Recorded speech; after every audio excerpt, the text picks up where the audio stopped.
তখন আমার অনুভূতিটা তখন আমার মৃত্যু তো হবে একদিন, আল্লাহ পাক আমার মৃত্যু লিয়ে যাবে, কিন্তু আমি তো দীক্ষা মনে যেন আমি দীক্ষা শুনলে পছন্দ হয়ে গেছে। আমি একটা লাশ বাই করছি, যিনি সাথে আমার পেটে গ্যাস জুই গেছে, বৃত্তরত্ন বাই করছে, এই যে ছিল বৃত্তরত্ন বাই করছে। তারপরে কিছু মানুষ বের হয়েছে, আমরা গেটের সামনে আসছি, দারোয়ান তালা মেরা দিচ্ছে, বলছে কি এই আগুনে কিছু হইব না, তাই তোমরা এখানে দাঁড়াও বা ওই সাইডে যে দাঁড়াও, এটা লিপবা যাইব গা। চিনি শাইনুর আন্টি মারা গেছে, আর পাখি আর সামিয়া আর অনেকে মারা গেছে, আরও যারা যারা মারা গেছে তাকে তো চেহারা দেখতে পাই না, এখন আমরা বলতে পারি না। এখন কারণটা হইতেছে আপনার, আমরা এইখানটা যখনই চলাফেরা করতাম দেখতাম যে এই কারখানাটা তালা দেওয়া থাকে। ভিতরে কি এটা কেউই বলতে পারতো না যে ভিতরে কিসের কারখানা।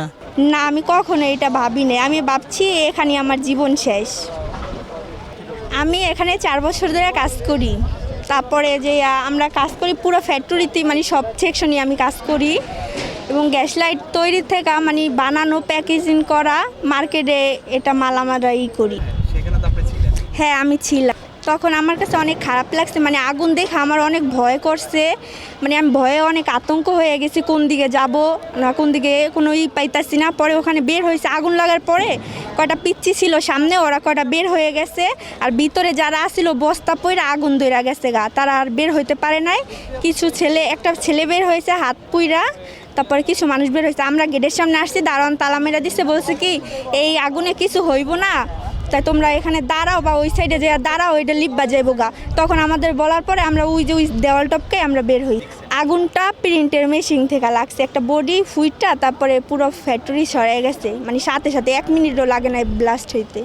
এই যে সামনের রুমে ছিল 15 জন আর বেশি হইব লোক ছিল, এখান থেকে বলে বের হয়েছে যে 6 জন লোক বলে বের হয়েছে, আর বাকিরা তো মানে ভিতরেই। তারপরে এই রুমেও অনেক মানুষ ছিল, কিন্তু তারাও বের হইতে পারে না, কয়জন জানি বের হয়েছে। হয় যে আমরা এই যে দেওয়াল টপকায় বের হয়েছি অনেক কষ্ট কইরা। দারোয়ান উইঠা গেছে ছাদের উপরে, হ্যাঁ তালা মেরে উপরে উঠা গেছে। হ্যাঁ, অনেক চিৎকার কইরা মানে তারা বলছিল, কিন্তু আমি তো আর তাদেরকে বাঁচাইতে পারবো না, আমি নিজের জীবন নিয়ে মানে দৌড় দিয়া গেছি গা। তারা অনেক চিল্লাচিল্লি করছে, বাঁচাও, কেউই যায় নাই, সুপারভাইজাররা তারা চইলা গেছে গা। না, আমি কখনো এটা ভাবি নাই, আমি ভাবছি এখানে আমার জীবন শেষ। সুরতন বাই করছি একটা মহিলার লাশ, হেনতেন বাই করছি একটা মানে পুরা রয়েছে বাথরুমে, সেগুলো বাড়িতে পারে নাই। আর একটা লাশ বাই করছি শুনতেন পুরুষ, বুঝছেন, ওটা দেখে কিচ্ছু নেই, চলে আড্ডুড্ডি। আর একটা লাশ বাই করছি ভিতরে, তখন বাচ্চা একটা লাশ, বাচ্চা 12 বছরের বাচ্চা, ওরা আড্ডুড্ডি কিছু কঙ্কল নাই, প্রথমে ওটা কফন করে দিছি এগুলো থাইকা। তারপরে হেনতেন এই মাঝে তো আবার একটা বাই করছি, মানে এটি তো গেট আসলো তো বাড়িতে পারে নাই, কথা বুঝছেন, বাড়িতে পারে নাই। তখন সাথে সাথে আমি লাস্টের দিকে আমি মনে হয় যে আমি দিই নাই, আরেকটা তো মনে হয় যে কিচ্ছু নেই, চেহারা চোরা চিনা যাইতেছে না, একমাত্র আড্ডি, তো বুঝছেন, আড্ডি আর বাচ্চা লাস্টে তো মনে কিচ্ছু নেই। আমি পরে বুকে টেনে নিলাম বাচ্চারা মনে কইরা, বাচ্চারা মনে এই অবস্থায় মনে কিচ্ছু নেই, আর মহিলা তো মনে চেহারা চোরা কিছু চিনা যাইতেছে না এই অবস্থা। এই যে বাথরুমের আরেকটা পাওয়া গেছে অফিস টুমের মানে যে একটা মহিলা লাশ মানে অফিস টুমেতে বাইরেছে, মানে ভাইতে পারতেছে না, এই কারণে আটকে পড়ে গেছে। সেই একবারে মানে যেন কাপড়টা খালি আছে, আর আড্ডুড্ডি সব দেখা যাইতেছে, আর কঙ্কল মানে চেহারা চোরা ভয়ঙ্কর চেহারা হয়ে গেছে। আর আগুনটা শুরুতে যেভাবে লাগছে মানে ভয়াবহ অবস্থার ভিতরে লাগছে, তো বুঝছেন, ভয়াবহ অবস্থা লাগছে, বাস্ট রয়েছে, মানে যে কেউ থামাইতে পারবো না এই অবস্থা।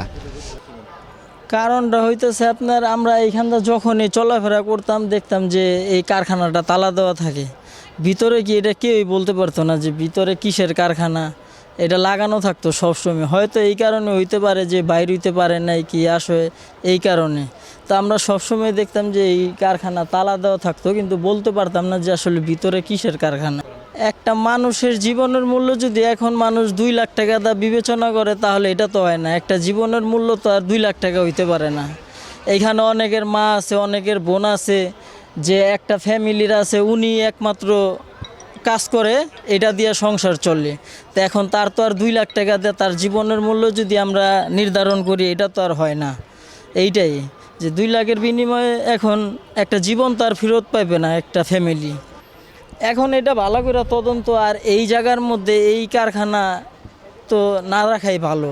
এটা এর আগেও একবার আগুন লাগছিল, এই কথা বলা হয়েছিল যে এইখানে এই ধরনের কারখানা এখানে থাকবো না, কিন্তু আবারও এই কারখানাটা এখানে দেওয়া হয়েছে। তো এই কারখানা, এই ধরনের কোনো কারখানা যেমন এইখানে না থাকে, এখন সরকারের এইটাই করা উচিত যে এই ঘনবসতি এলাকায় এইসব না রাখা, এটাই ভালো।